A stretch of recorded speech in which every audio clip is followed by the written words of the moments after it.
Yo no puedo comprender cómo pasaron gobiernos y gobiernos de derecha y de izquierda y las escuelas eran así. Y luego me pongo a pensar, esa es la escuela Los Almendros, en Sonsonate. Yo me pongo a pensar no solo en la situación de la escuela, porque a veces uno puede decir, bueno, la escuela la construyeron, qué sé yo, en tiempos del PCN, ¿verdad? Y la dejaron tirada y pues se fue cayendo. Pero esa no, esa la hicieron así. O sea, el Ministerio de Educación decidió construir una escuela así. Ya me imagino viendo los planos, ¿verdad? Pongan una lámina acá, pongan otra lámina acá, dejen el piso de tierra, pongan 10 cuartones. Una cosa grave es dejarlas caerse, pero otra más grave es hacerlas así. Y estos fueron gobiernos que hicieron planos, probablemente sacaron préstamos internacionales, se acabaron los impuestos de la gente para construir eso que está ahí. Y ahora nos reclaman a nosotros de que no hemos terminado de arreglar lo que ellos dejaron así, sin vergüenzas. Pero bueno, eso fue lo que encontramos. No sabíamos, por ejemplo, que los terrenos no eran propiedad del gobierno, ni siquiera no eran propiedad del Ministerio de Educación, no eran ni del gobierno. Por ejemplo, esta escuela, que es Los Almendros, hecha originalmente de lámina, fue la DOM a conseguir la donación del terreno. El terreno era propiedad de una salvadoreña de la diáspora, y ella dijo, yo quiero donar el terreno. Y lo único que quiero es que cuando inauguren la escuela me inviten. Nosotros en este gobierno invertimos 1.4 millones de dólares en dejarla así como la están viendo ahorita. Y ojo, 1.4 millones sin contar el terreno que fue donado por Sonia Maricela Aguilar Orellana, salvadoreña de la diáspora, que donó el terreno a cambio de nada más que le invitáramos a la inauguración, y le pusimos el nombre de ella a la escuela también porque se lo merecía. Pues la escuela que ustedes vieron, que no tenía nada, fue construida originalmente con unas láminas y unos cuartones, quedó así como están viendo esa escuela ahorita.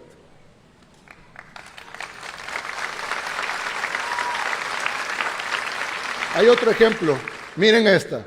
Este es el Centro Escolar Cantón Trinidad, en Chapeltique, en San Miguel Norte. Una cosa es dejar la escuela abandonada, lo cual es impensable y condenable. Pero otra muy diferente es construir eso. Los gobiernos anteriores construyeron eso y le pusieron escuela. Y ahí estuvieron durante décadas recibiendo clases los niños. Esa escuela, no me dejarán mentir, está en el Cantón Trinidad, distrito de Chapeltique, en San Miguel Norte. Es una ramada, básicamente, con piso de tierra, el techo de lámina, y como pueden ver, ahí no sirve nada, no había nada. Entonces no es lo mismo arreglar una escuela que ya tiene algo, que ya tiene cierta infraestructura medio abandonada, pero que se puede recuperar, a hacer una escuela de cero. Planos, diseños, tuberías, sistema eléctrico, saneamiento de agua, ya no se diga todo lo demás, paredes, techos, puertas, ventanas, canchas. También critican el hecho de que se han cerrado escuelas. Cuando han publicado que hemos cerrado escuelas, es una de dos cosas. O hemos unificado escuelas, porque no tiene sentido tener una escuela de 40 alumnos acá y otra escuela de 50 alumnos acá, cuando es mejor tener una más grande de 90 alumnos. Claro, antes se tenía que hacer porque estaban las líneas invisibles de las pandillas.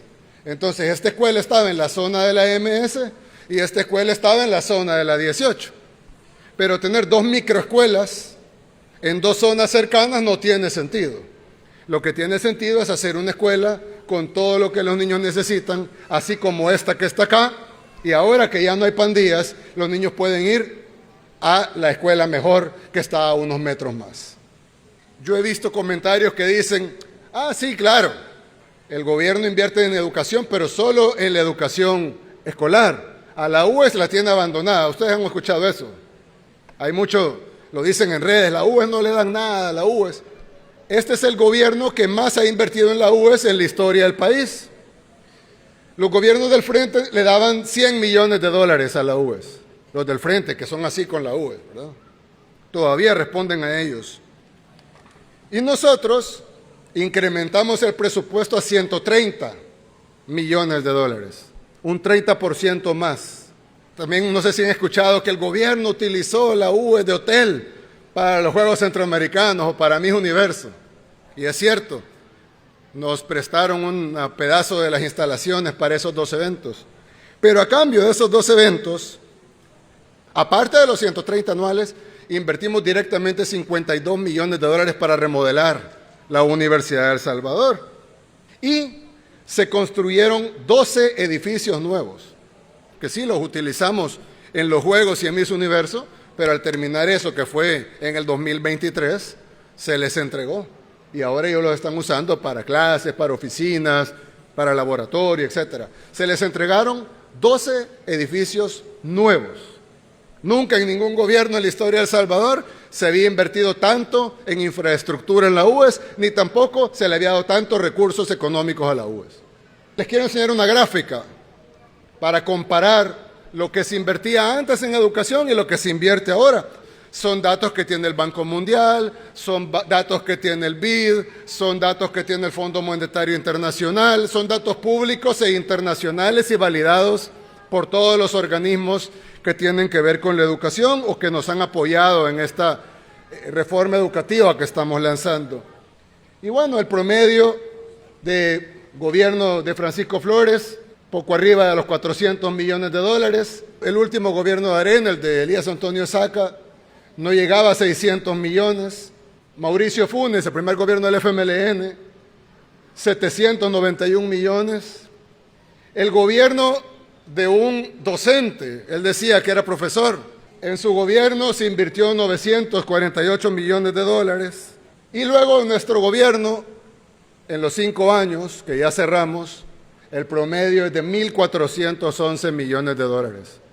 Ustedes pueden ver la gran diferencia en la inversión. Todos los gobiernos prometieron invertir más del 4% del PIB en educación, todos, y nunca lo cumplieron. Siempre anduvo, como ustedes pueden ver, por más o menos el mismo rubro. Ahí es donde se ve que los dólares cambian, pero los porcentajes no. O sea, sí había un incremento en los gobiernos, pero era solo incremento en dólares, que responde más que todo a la inflación. Pero aquí no, aquí estamos descontando todo, aquí es el porcentaje de la economía. Y a pesar que la economía de ahora es una economía mucho más grande en dólares e incluso en valores reales que la de hace 20 años, nosotros no solo cumplimos la promesa de invertir el 4% del PIB en educación, sino que invertimos el 4.40% del PIB en educación. Nunca en la historia del país se había llegado al 4%, mucho menos ya casi llegando al 4,5% del PIB. Ahí es donde se ve la diferencia en valores totales, relativos y absolutos. Y nadie puede cuestionar, porque estos son datos no solo del gobierno, sino validados por todos los organismos internacionales, nadie puede negar que este es el gobierno que más ha invertido en educación en la historia del país.